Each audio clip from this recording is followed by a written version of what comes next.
We wish to have a better place to host this event, but we got the streaming at least, for you all to get this possibility of talking with Dr. Epps. I think this is the kind of events that the university wants to enforce and foster a lot. So we're very grateful to the U.S. Embassy and also to the School of Sciences, because this also highlights the possibility of having more and more inclusion in the sciences, in the academic world, and in the professional world, and to have someone here from NASA. We were just talking about how seeing you is so special for us. Gracias. So thank you so much. I just want to give you the welcoming words here from the Vice Presidency for Academic Affairs and from the International Office. And again, say that we're so happy to have you all here, to see that you will be able to take advantage of this amazing opportunity. And then thanks again. So now for the introduction, I will give the floor to Natalie. So thank you.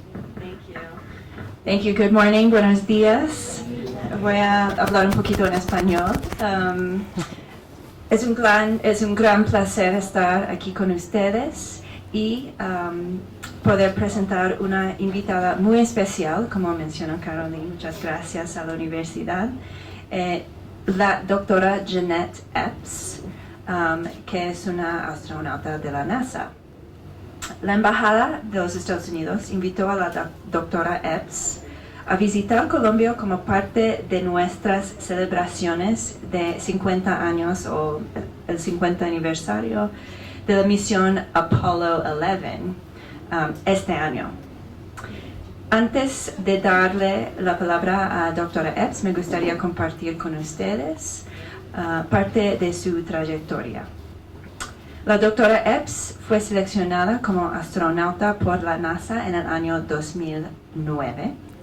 Durante su formación como astronauta, completó múltiples entrenamientos informativos, científicos y técnicos, incluyendo capacitaciones en robótica, geología y supervivencia. A lo largo de su carrera, la doctora Epps recibió múltiples becas y condecoraciones de la NASA que destacan la excelencia en su labor.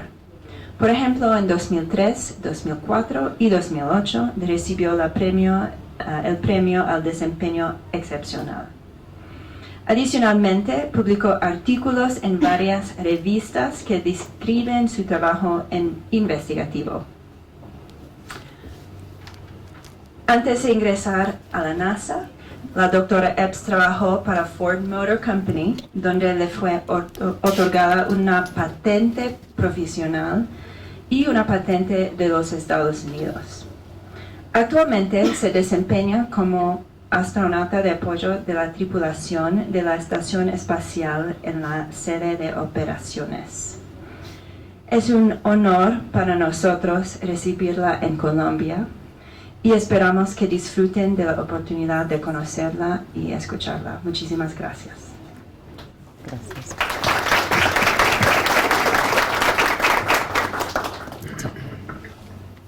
Bueno, muchísimas gracias. Mi nombre es Marta Lucía Cepeda, soy coordinadora de investigaciones y comunicaciones de la Facultad de Ciencias.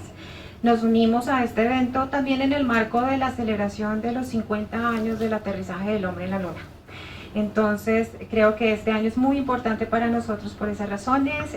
Unimos estos esfuerzos a los de la Embajada y quiero agradecer a la doctora Epps, que nos va a presentar una corta conferencia y después tendremos un conversatorio.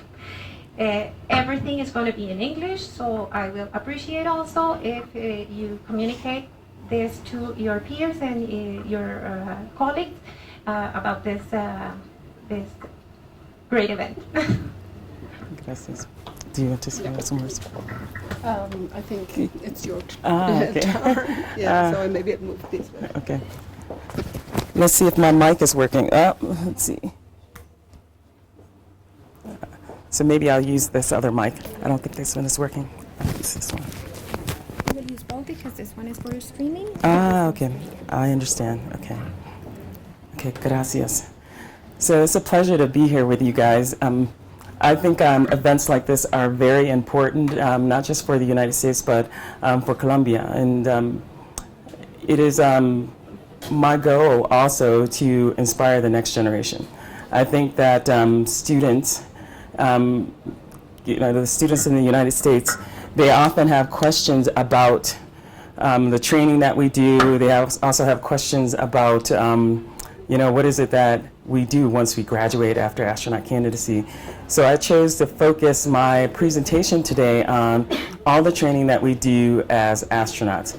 Now, I haven't flown to the space station yet. I've been with the Corps for 10 years, but you'll hear a lot about what we do in the meantime while we're waiting.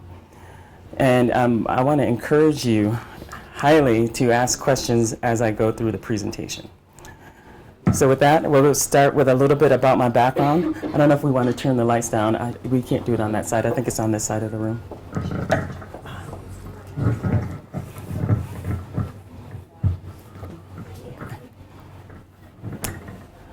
Well, I'm one of 7 children. I have a twin sister, and we're the youngest. My mother and my father, neither of them were engineers or scientists. So they really thought that Janet and I were very bizarre. Yeah, her name is Janet. I'm Jeanette, and she's Janet. In the U.S., there's a difference. Everywhere else, it's the same name. And so my parents really thought that we were, hindsight, thinking about how my mother in particular may have thought we were doing something really bizarre. But as we were growing up, she never made Janet and me feel like we were doing something that we weren't supposed to do, that we couldn't do, that was something that was strange. So I always include a picture of my mother because without her, I wouldn't be here. I would have probably chosen to do something else if she had discouraged me, but she never did. So we never thought we were doing anything weird. We never thought we were strange. So with that, because of her, next slide, I went on to go to undergrad at a very small Jesuit school in Syracuse, New York, where I earned a bachelor's degree in physics. And then I went to the University of Maryland, where I earned a master's and a PhD in aerospace engineering. So you would think after working in the aerospace group for so many years, well, can someone guess how many years I spent in school after undergrad? After high school, I should say. How many years? Almost 12. And so it was 11 and a half years after high school. And so I always tell students that because I didn't go from point A to astronaut immediately. It took a lot of years. And so 11 and a half years in graduate school. And so going to school for aerospace, you would think I would have gone to some aerospace company. In fact, my advisor would have been so happy if I had gone to one of the companies that he has contacts with. But I chose to go to Ford Motor Company, and it was a way to show my advisor that everything that he taught me in graduate school, I can take anywhere and apply it and be successful. And so Ford Motor Company was very good to me, but after that, another company recruited me. I was a scientist, and so they needed scientists. And next, they recruited me to be a scientist, and I ended up doing weird things with the CIA. And so I'm a scientist, and yet I I volunteered to go to Iraq. I volunteered to do several things, but why would a scientist go to Iraq? Does anyone know why a scientist would end up in Iraq? Well, when you major in science, technology, engineering, mathematics, you become very analytical. And that analytical brain, you can take it and you can apply it to any problem and solve it. And it's not, it doesn't have to be technical, but the nice thing is that if you do major in one of those fields, STEM fields, you can go anywhere and work. It doesn't matter what it is. It can be business.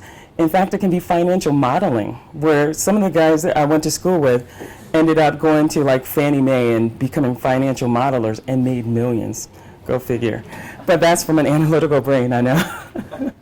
So it's just to encourage you that, if you're in STEM now, don't quit. Keep going. And you never know where you'll end up, because you don't necessarily have to go to an engineering company or anything like that. You may end up making millions working on Wall Street or something like that. So with that, I was at the agency for 7.5 years. I was a research scientist, so I didn't get out in the field as much as I wanted, but this was one of the ways that I learned that there's a huge difference with being very technical and operational. And what I mean by that is, as a fighter pilot, you may be able to fly a plane, but you may not be able to design it. And I may be able to design a plane, but I may not be able to fly it. So there's a combination of skills that you actually need if you're going to go to, if you're going to become an astronaut, you're going to need all of these different skill sets. It's not just being very technical, and it's not just being operational. You need, in the future, you're going to need both. So it was because of these experiences that I had working at the agency, where I was working as a scientist and doing operational things, that I learned that, well, maybe it's time for me to apply to the astronaut corps. A friend of mine called me in 2008 and said, hey, you should think about applying to the astronaut corps. They're accepting a class in 2008. You may want to at least think about it. Now, mind you, in graduate school, I was in the aerospace department. There were so many people applying to the astronaut corps, but no one that I knew was getting in. So I never thought that they would accept me. I never thought that they would select me to be in the astronaut corps.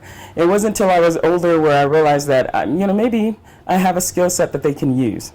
And so I went ahead and applied to the astronaut corps, and I was selected in a 20th class of NASA astronauts, and that was in 2009. So I've been with NASA for about 10 years now. And so our class was a little different in that we knew that we weren't going to fly in the shuttle. We had retired the shuttle in 2011, and at this time there were still flights, but there were very few. We wouldn't train in time to get on any of the shuttle flights. So we knew that we would fly with the Russians. So that meant that our training was going to be very different. And so the next, I'd like to show you a little short, so that's an image of the Russian Soyuz. So the next thing I'd like to do is show you a little bit more about my classmates, and I want to show you how different our backgrounds were. So if we can go back, if you click on I think if you click on it, you go back to the next slide. Oh, yeah, if you go to, oh, you have to get out of it to play it, I understand. Okay. So when you see this video, what I want you to see is, if we can get it to play, what I want you to see is how different our backgrounds were. But yet, one of the things that no, it's the other one. Yep, right now. So I want you to notice how different our backgrounds are.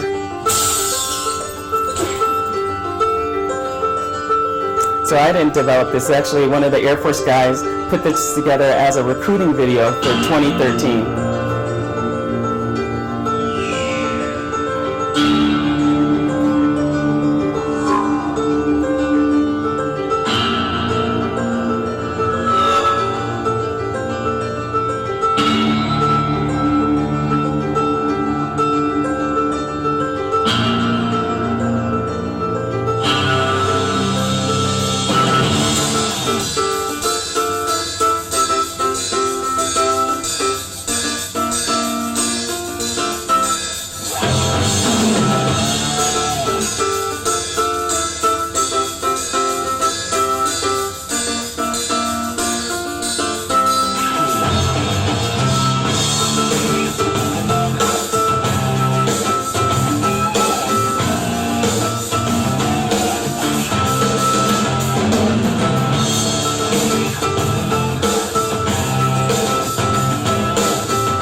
So I always like to show that video just to show you guys how different our backgrounds were.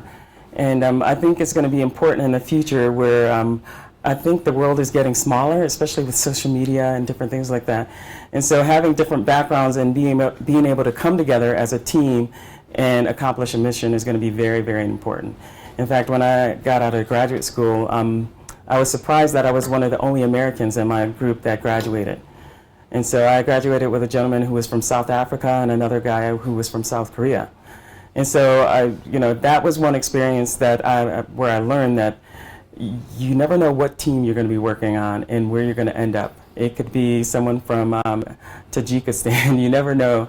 And so being flexible and adaptable is going to become even more important in the future. So next, I want to show you a little bit more about the training that we do. And one of the things I always tell students is that I hate taking pictures. I shy away from cameras. I'm an introvert. I just don't like taking pictures. But I think it's important for you to see images of me doing the things that I'm going to tell you about. Because if you see me doing those things, there's absolutely no reason you guys can't do it as well. I was one of those kids, I was just like you guys, sitting there watching people do all these things. And it dawned on me one day, why not me? So why not you? So when you see images of me doing these things, you should visualize yourself doing these things and say, well, why not me? So with that, I'm going to tell you a little bit about the training that we do as astronaut candidates. We're actually called ASCANs. Well, see, good, you guys get it. It is meant to be derogatory. So until you pass all of the classes, you cannot be called an astronaut. So they make sure they call you ASCAN often and regularly. So one of the first things we have to learn is how to fly in the T-38 jet. It's a supersonic jet, and I'm flying in the back seat with a fighter pilot, and we're operating in a high-threat environment. Now, why would they take someone like me and plop me in the back seat with these pilots? Why would they do that? What are they going to gain in doing that? So one of the things that I always tell students is that this is probably one of the most important pieces of equipment that we have. And prior to joining the astronaut corps, I wasn't sure that I was going to learn to fly this because we're not flying the shuttle anymore. Why would they let us still fly the T-38? Well, it's still very important because one of the things we learn is crew resource management, and this is the team thing that I was talking about earlier. So the front seat pilot has to learn how to work with me, and I have to learn how to work with him in order to fly the plane safely and bring it back home safely. So that's very important when working together on the International Space Station, working as a team, performing together, and in a high threat environment and performing at a really high level. So the other thing, training that we get from just having the jet is when I talk with air traffic control, it's almost the exact same cadence that you have when you're talking to mission control. So we learn how to talk with mission control. So we have controls in the jet. We have a throttle and a stick. They're not the exact same controls that we have for robotics, but it does help tune your fine motor skills because you're flying and you're following a flight director, and and that's almost the same thing as using the robotic arm. And so I don't include an image of the robotic arm here, but does anyone know why we do robotics? Come on, you guys. You guys aren't shy. I'm the shy one. So did anyone see that SpaceX launched another vehicle to the space station? And so what did we do when it came to the space station? What did the crew on orbit do? Do you know? You said you saw that, yeah. Did you see that the crew on orbit used the robotic arm to grapple the vehicle and dock it to station? Now you want to be careful when you do that. You don't want to poke a hole in your home, right? You want to do it safely. So we do a lot of robotics training. The other thing that we use robotics for is that, even during spacewalks, we may have a crew member on the end of the arm, and you don't want to crash them into the space station either. So we do a lot of robotics, and that's why it's important to hone and sharpen your skills here. The last thing that we use it for, indirectly, of course, is that we're in this small back seat. It's very cramped back there, but I'm wearing a harness. I'm strapped in 9 ways. I've got a face mask on and a helmet. That can be a little uncomfortable. And so, but you still have to perform at a really high level, right? And so it's very similar to being in the spacesuit when you learn to do a spacewalk. That suit is basically your ship. It's small and you're a little bit uncomfortable, but you have to perform at a high level for many hours in that suit. So we get a lot of training out of just having the T-38 jet. And I was presumptuous in thinking that when they retired the shuttle, we wouldn't get to learn how to fly these things. And I was a little disappointed, but then it dawned on me the first couple of times that I was in there, oh, we can practice everything. So it's very important for us. Next. Thanks.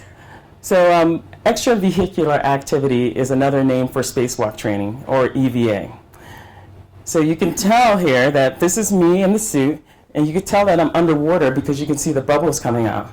Why do we train spacewalk training? Why do we do that underwater here on Earth? Maybe because it's like a similar environment to space with less gravity and stuff. Very good, exactly. And so what you're simulating is 0G. So when you're neutrally buoyant, it's like being at 0G. So what the divers do is they help you weigh out so that you're neutrally buoyant in the pool. So you don't feel the weight of the suit. So how much does the suit weigh then? You feel the mass of it, but how much does it weigh? Someone? Anyone?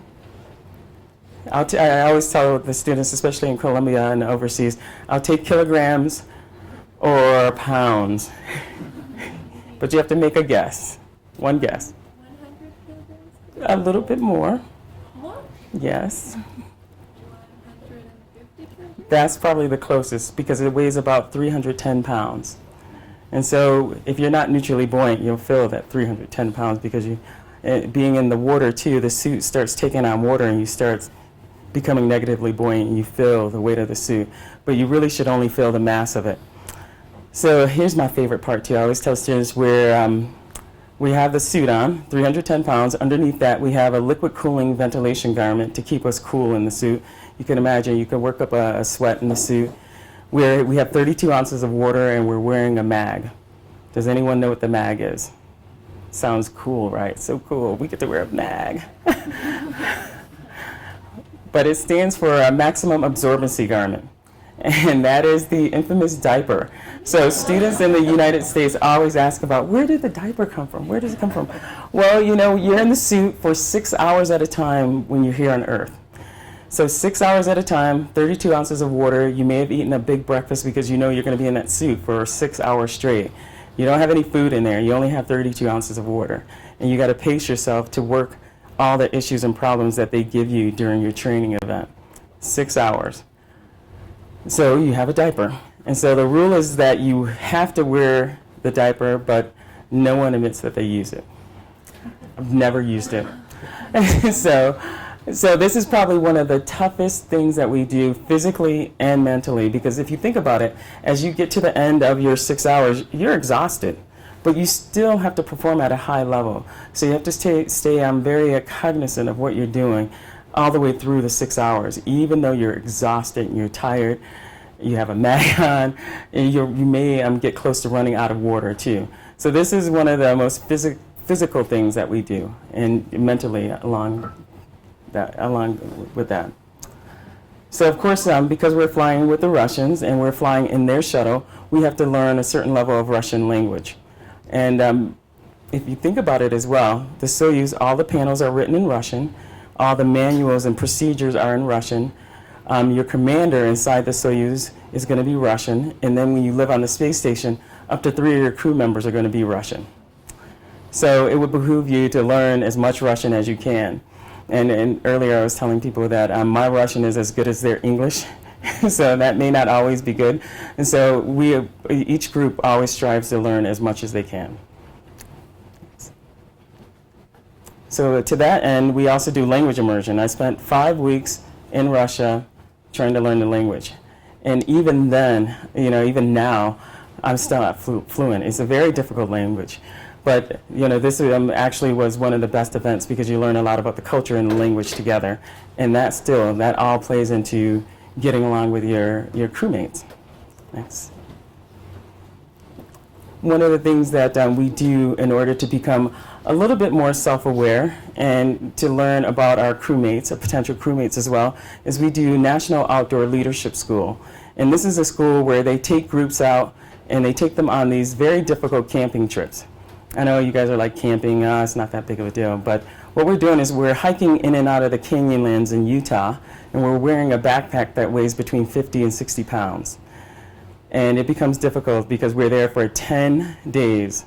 10 days, we have to carry our own water, we have no shower, and we have no bathroom. And I would tell you, even the toughest military guy, after the 3rd or 4th day, their true personality comes out. And you end up learning a ton about yourself, but you also learn a lot about your crewmates. And the one example that I always give is about one person on our trek who, all of a sudden she became angry and she threw her backpack down and she's like, I'm not moving anywhere else until I eat. And she's just one of those people whose blood sugar drop if they don't eat like every 4 hours. And it is like, so I don't know if that commercial shows here, you have to give them that candy bar to get their blood sugar back up so that they're not like angry the whole time. And so that goes a long way for understanding your crewmate when you're on station, because that may happen when you're on station and you don't want to assume the wrong thing at that point. You want to make sure you take care of your crew members and you understand them so that you can help. And really it's about the mission. It's not about the individual person at that point. Next. So field medical training, I don't know if you saw the titles at the bottom, but we had several doctors in our group, but we may not fly with that person. So each person has the responsibility of becoming a medical officer. One of the crew members, like the group that I was working with as a backup crew, neither of them were doctors. So I had to become the chief medical officer. So always with any crew, one of the people has to, it may be the doctor, one of the people has to become the chief medical officer. The primary medical doctor may have other responsibilities, so even they may not be the primary doctor.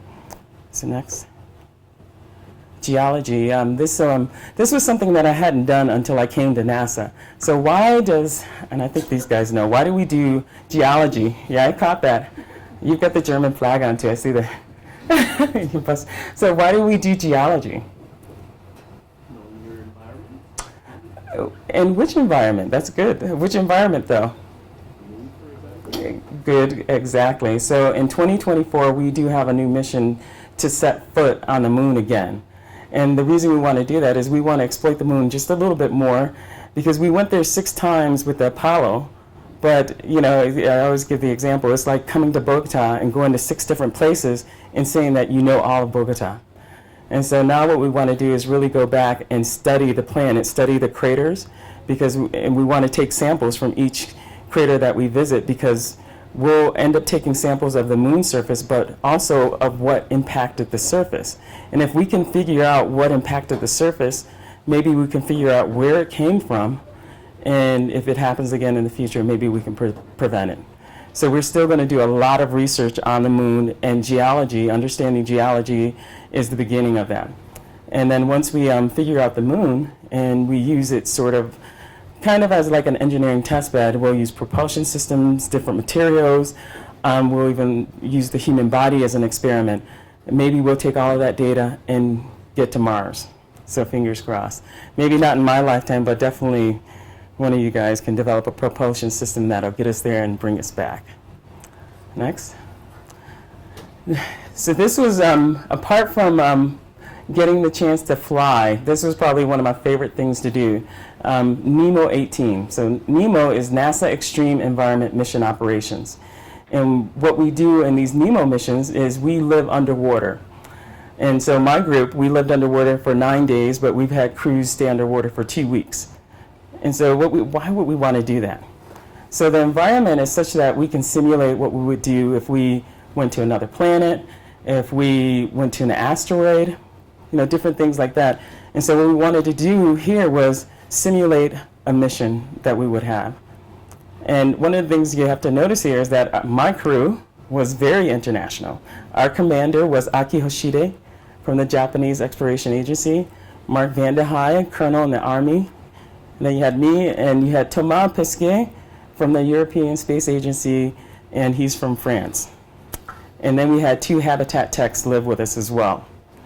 So with that said, there's 6 of us. We're living underwater together.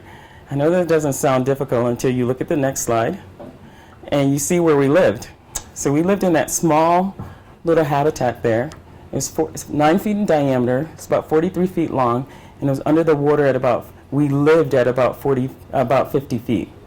And so what that means is that, like right now, we're at 1 atmosphere, but that means that we were living at about 2.5 atmospheres. And when you're at a higher pressure, nitrogen becomes more, your blood absorbs more nitrogen all of a sudden. And so there's one of the laws that dictates at higher pressures, certain gases are absorbed better. And so nitrogen, it becomes a problem for us. So that means that we can't just leave the habitat and resurface. Otherwise, our blood will start off-gassing the nitrogen, and you can actually die from that. So we're kind of stuck here for 9 days. And you can't just leave. We can go out of the habitat and walk around on the ocean bottom, but we can't go back to the surface. So that makes it more like space to me. And so this is probably the closest space analog that I've ever done, with 6 people in that small habitat. So what we were doing was we were simulating what we would do if we went to an asteroid and we wanted to exploit the asteroid. We wanted to take samples, figure out what the components of the asteroid was, and if it was big enough, maybe we can do excursions. And so as you can see, this is me setting up the drill, trying to figure out how we would do that on the surface of an asteroid, and then we were out doing excursions, but you can tell we were fooling around outside too.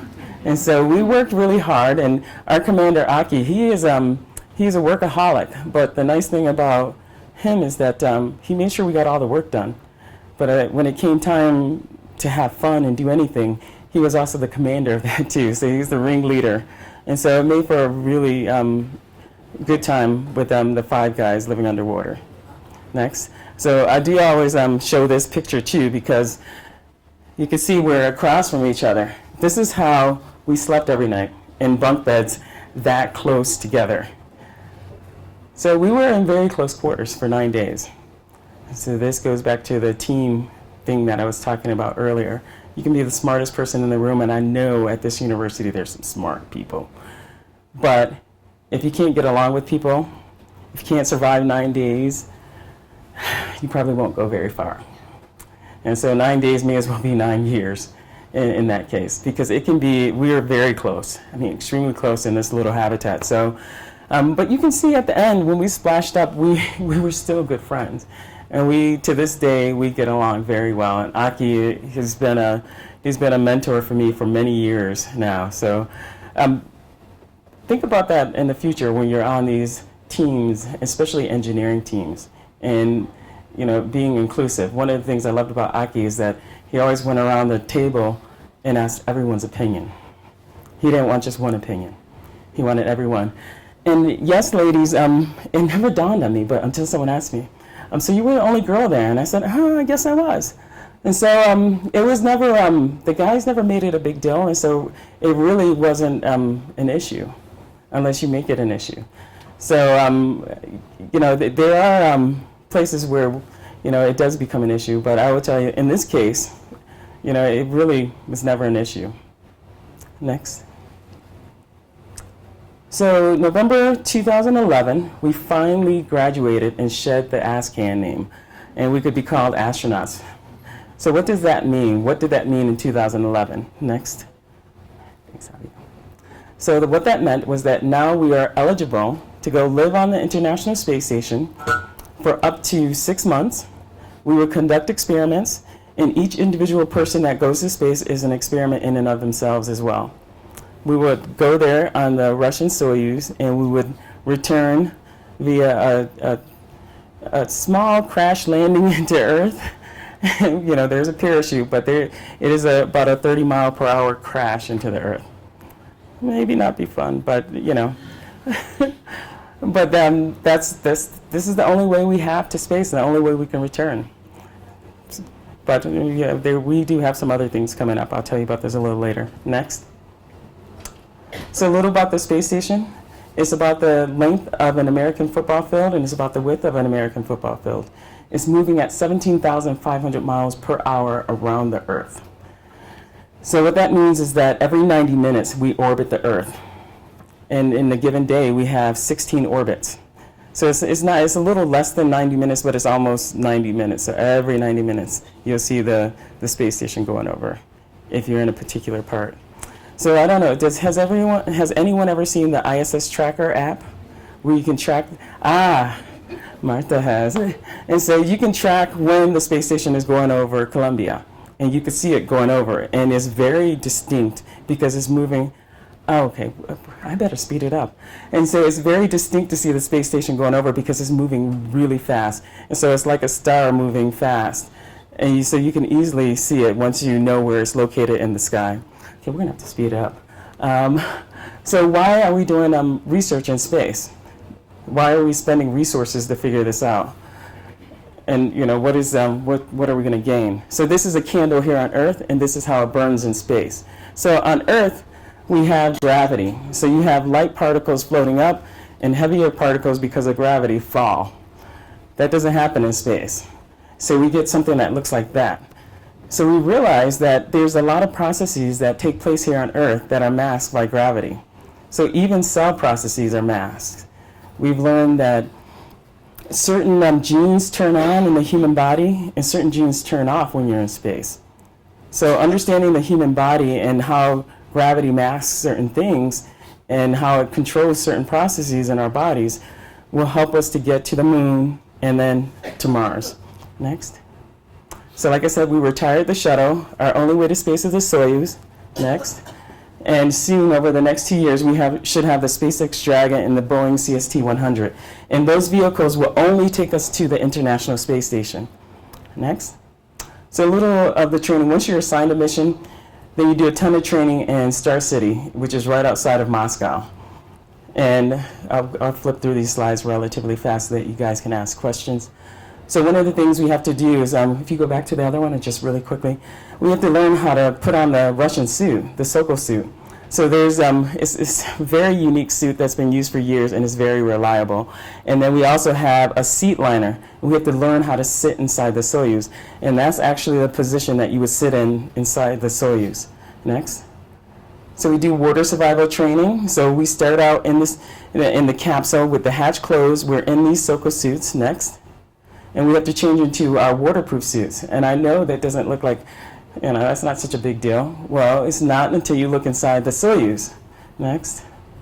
This is how small it is inside the Soyuz. My commander and Alex were over 6 feet tall. I'm 5'8".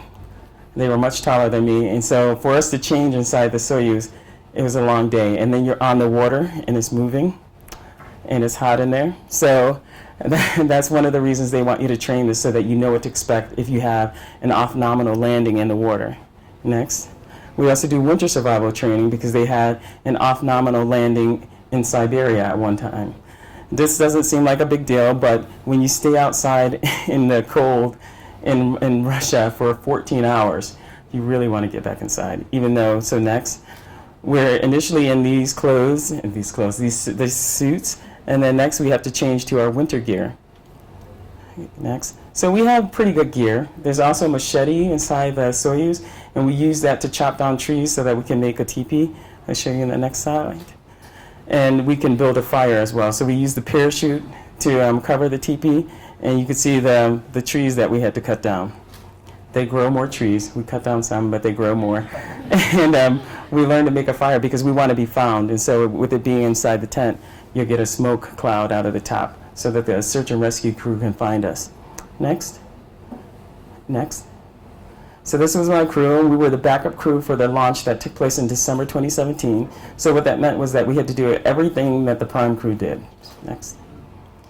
Exams even. I know exams seem like, more exams. There are no written exams in Russia. They're all oral exams, or in this case, they're all simulated scenarios. Next. That's the crew before we went inside the Soyuz for our simulation, our full day of simulation inside the Soyuz. Next. So prior to that, you have to be presented to the committee. They don't look very nice, but they were very nice guys. Next. So then we have a second day of training of what we would do if we were on space station, and we had emergencies and different things that happen on board. Another full day of training. And of course, you're presented to the board again. And then once you pass, you end up going to Moscow. And one of the things, we went to Red Square and we laid flowers on the grave of the first man in space. And who was that? See? Excellent. So I always have to ask that question now because I had a group of younger students and they didn't know who he was. And so I always have to make sure that everyone knows who he was. And then who was the first woman in space? Valentina Tereshkova. I heard her over here somewhere. Yes, so the Russians had both the first man in space and the first woman in space. And in the U.S., the first man in space was Alan Shepard. You guys are phenomenal, my God. I'm not going to ask you who Neil Armstrong is because everyone seems to know who he is. Next. So this is just another photo in on the Red Square. Next. Then we have to go to Kazakhstan. And we'll flip through these really quickly if you want to, Javier. Yeah, this is just the crew on the plane. Then we go to the rocket facility. Then we get to drink the rocket juice with the rocket guys who make the rocket. Yes, it is the real rocket juice. We do seat fit checks and seat checks, and then we have to do press conferences.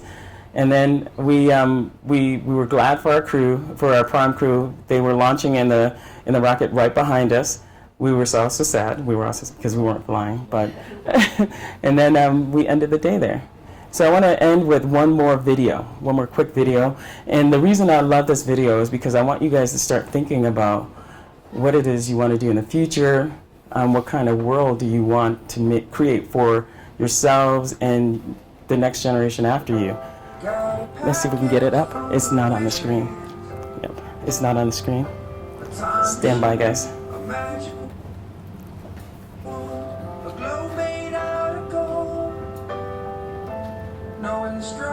Yeah, it's on the blue screen for some reason.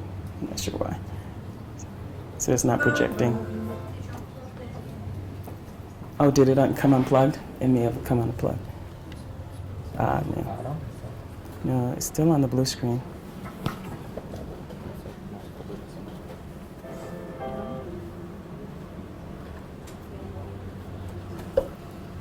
There you go. Yeah, that's it.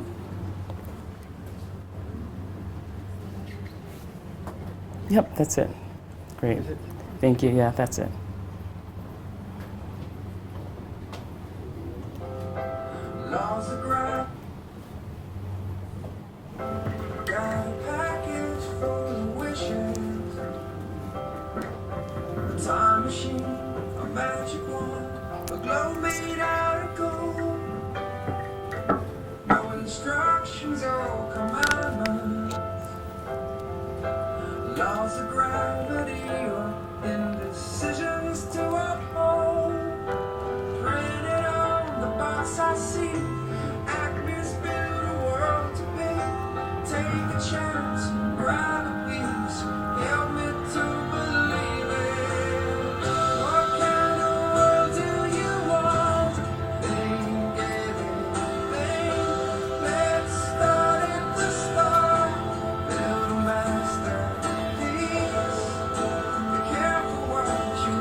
So this says 2020, but really what's going to happen in 2024, the United States should stop funding the U.S. part of the International Space Station and give it to commercial entities so that we can let commercial entities take anyone up to the space station and conduct experiments how they want. But what we're going to do next in 2024 is set foot on the moon. So all of this may change, but right now that is the plan, to set foot on the moon by 2024.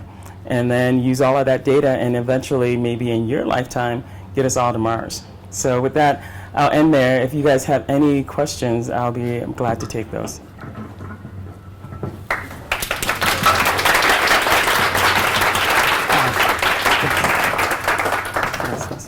Dr. Epps, thank you so much. I think we all got chills with these two videos. We saw the importance of science, technology, engineering, and mathematics. I am very excited because this topic takes a lot in my heart. I track the space station because there's a little bit of me in the space station, and I think there's a little bit of every one of us in the space station. I would like you to sit down to conduct some questions. Sure. Thank you so much. And I have invited Dr. Jenny Hernandez. Dr. Jenny Hernandez is a professor of the Department of Physics here in Universidad de los Andes. Dr. Jenny Hernandez is the head of the Lab of Nanotechnology and Nanomaterials of the Department of Physics, and she works in condensed matter, research on condensed matter, so it's pretty strong research. Yes. I will let her to ask you the first question. Okay. I will ask you one question, and then we will have our public asking questions. Okay, excellent. Thank you, Martha. Thank you, Dr. Epps. I'm also very excited about those videos. I want to ask a question about, change. So you have a very technical background, but you changed from Ford Motor Company to the CIA, and CIA is an intelligence organization, and but you were never afraid of change. And I think in these days, and for the students, even when they have a degree on something, but they can do something completely different, and they just need to not be afraid of change. So maybe if you tell us a little bit about that. Yeah. And so it was a little strange, and while I was doing these things, it never dawned on me how strange it was. Only because a lot of people kind of made their career what they wanted to be to get into the astronaut corps. I was one of those people who followed what I wanted to do, and if I thought that it would be interesting, I would learn a lot from it, and I can grow from it, I elected to do that. And so going to Ford Motor Company was definitely a way for me to grow beyond a graduate student. And had I gone to one of the aerospace companies that was associated with my advisor, I would have still felt like a graduate student. And so for me to feel like, okay, I'm going to grow beyond the 7.5 years that I spent in graduate school, I had to go somewhere totally different. And then I was very intrigued about working as a scientist. You were at an organization like the CIA. And, it was kind of interesting because I was an open employee and I was really just a research scientist. You're kind of the same thing. And I chose to do things differently because I had the opportunity there. Like volunteering to go to Iraq and taking 4 months out of my life as an officer there and working for another organization to do that was another way for me to grow. And so I always took opportunities that allowed me to grow from whatever position I was in to a higher position and even personally grow.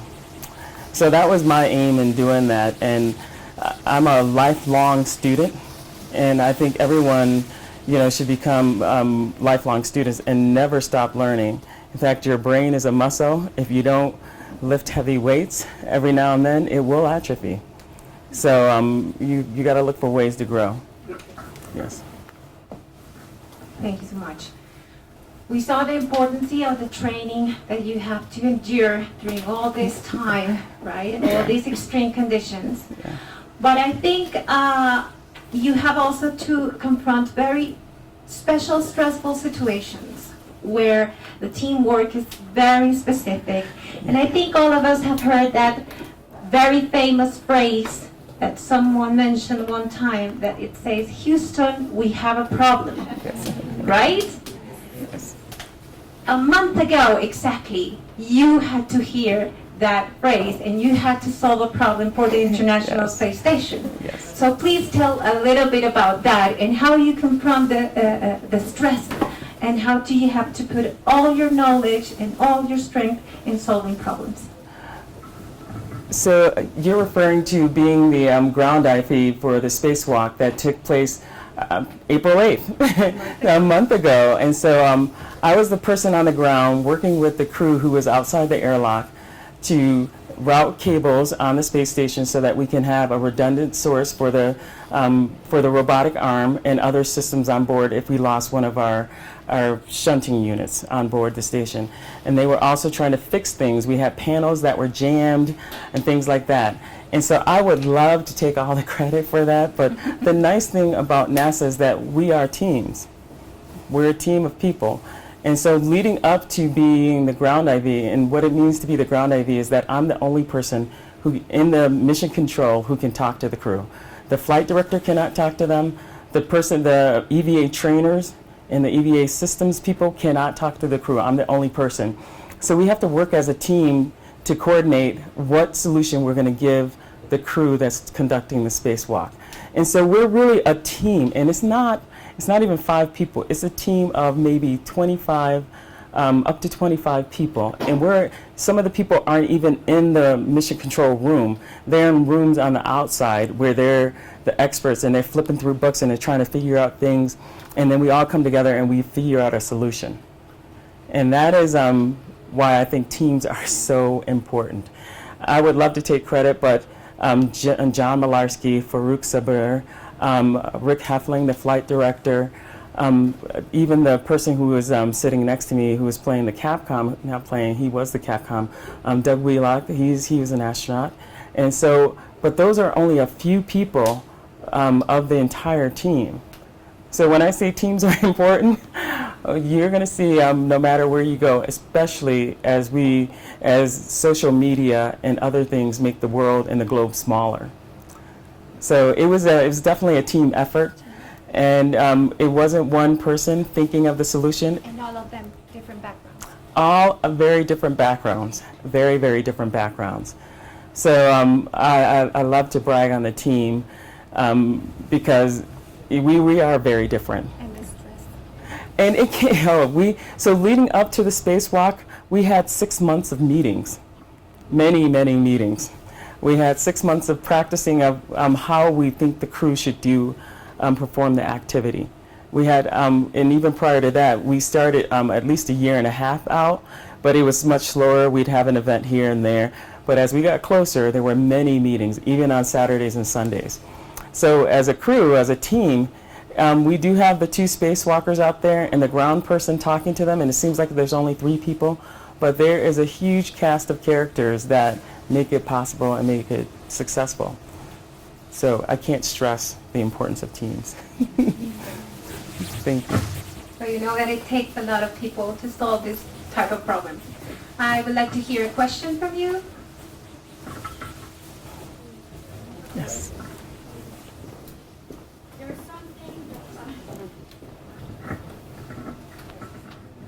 There's something that isn't like absolutely clear for me yet. You mean like just when you began all your career, everything about your life, you didn't know where you were going to be now, I guess. And you wasn't expecting, you weren't like imagining like what would you like to do in the future. I want to know, did you just take the opportunities that appear along the way and make your biggest effort to achieve your goals at those moments? No.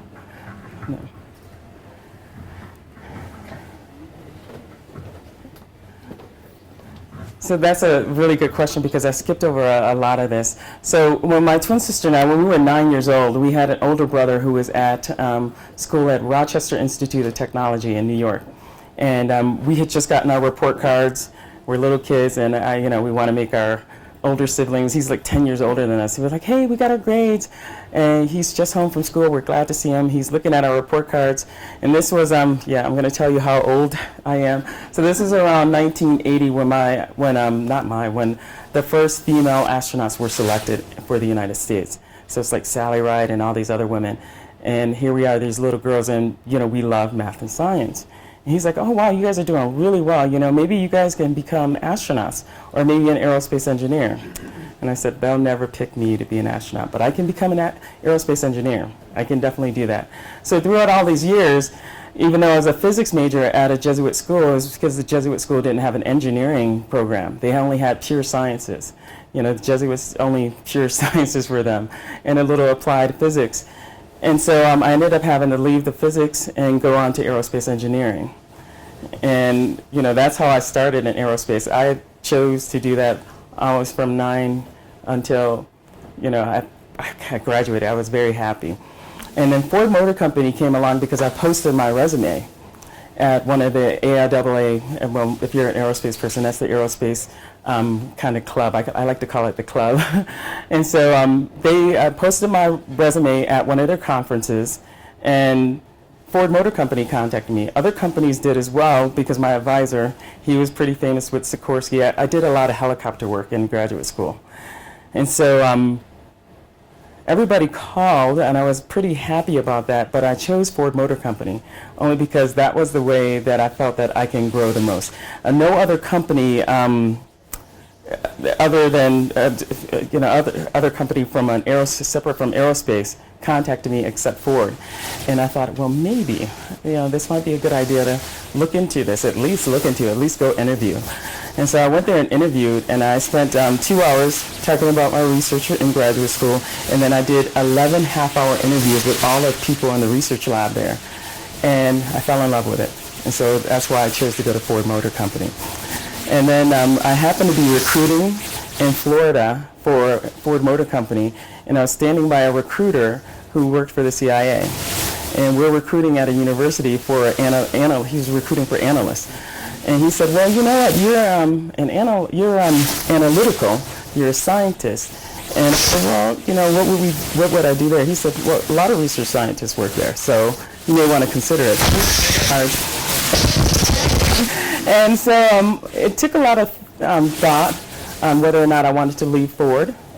And so I decided to take the opportunity because I saw it as another way to grow.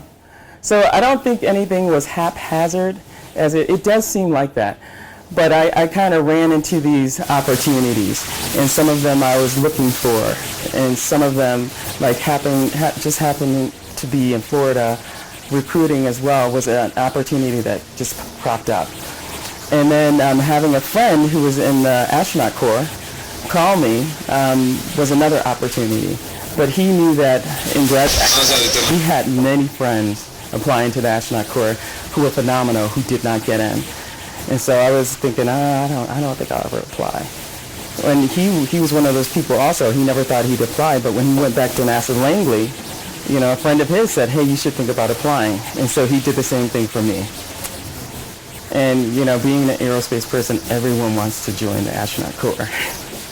So it's haphazard. No cubre las enfermedades. Y pues uno no sabe si no cubre las enfermedades. ¿Me voy a entender? Y el tema de embarazo ya se está. Planificación con pastillas. Be an aerospace engineer. It's kind of almost arrogant because I didn't know. Quizá nunca has tenido estos embarazos ni nada. O sea, a ti te da más eso como lo de las enfermedades. Sí. Así sea tu novia estable. Ya. Si ya mucho tiempo. Sí. Ya. What you heard. Ups, sin culpa. Space for the first time. What goes through this person's mind? How does it change? Does it happen somewhere? Yes. So this is something that, they keep telling me you have to see it in order to believe it, but everyone likes to try to describe it. And in that video, you saw a lot of people looking out of a window that's on the space station called the cupola. And many people say it's daunting to see your home from that perspective, because you don't see one of my most favorite thing that people say about it is that when they look at the Earth, they don't see any borders. They only see land mass and water. And so you don't see individual people at all. You see that there's one people and one Earth, one planet. And they want to protect our planet and save it from whatever harm we're doing to it right now. So I think the sentiment is that it becomes humbling, because then you realize that the Earth is small, and that there's one people. There's not, there's not a separate Colombia country person from, separate from a United States person from space. That is, and I think one has that comment, but also a lot of people just say that, I just can't describe it. I just cannot describe it. So. We have one more question. Hi. It's so nice to meet you. I wanted to ask you, for some of Y pues con los compañeros, ¿no? Pues se cuentan sus experiencias y dicen, no hagan esto, o me pasó esto. ¿Y qué creen que la clase de educación sexual del colegio es suficiente? No, la verdad no. we are the last things that we can do. Claro, me gusta, pues fue un tema de... But I'm like so worried about that, and there's a lot of things I want to do, and I don't know if I should take time as an issue, or if I should do things that I want to do. You're so young. Well, it's so funny because I think every student thinks that, and even I love being a student. I mean, that's why I spent so many years as a student. But I felt time as an issue. I need to get out. I need to do this now. I need to do that. But the truth of the matter is, you're so young. You have try things and go do something totally different. I mean, and I think my career has been an example of that. And I used to worry so much about time. Even now, I have to stop myself. I'm like, why am I worried? I've had a great career, and I really can't. There's always something new. I really can't complain about the past and how I got here. Even spending time at the motor company, spending time at the agency, taking time out of my career to go to Iraq to help look for WMT. That's kind of like, why would you do that? But it was only 4 months. And I know it seems like time is such an issue, but I just don't think it's something you should worry about. I think you should pursue your dreams, but finish everything you start. That's what I always say. Do it to the best of your ability, excel at it, finish it, and then move on to what's next for you. And I think that's the key, is that time is of the essence, and I don't think it's something that someone so young as you should worry about. So I'm okay, full disclosure, I was selected for the astronaut corps when I was 38. That was 10 years ago. So time is not, I just don't think it's something you should worry about. I think you should do what you want, accomplish what finish everything you start. And that way you'll see your accomplishments as you go through the years. You won't feel like you've lost any time. And on that note, I'm supposed to stay because she has a very tight agenda. Yeah. But we are so glad That's you my pleasure. came here to visit us. I think this is very important for us and for the people that are watching us through the streaming. And we photo of everybody here with Dr. Epps. So if you can come here, through here, and through here, we're going to take a picture of us.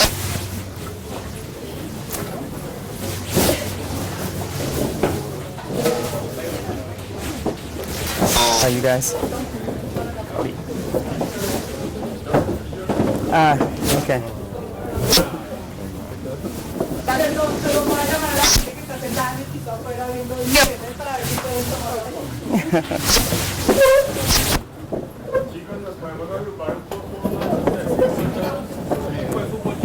I'll squeeze in between you guys. There you go.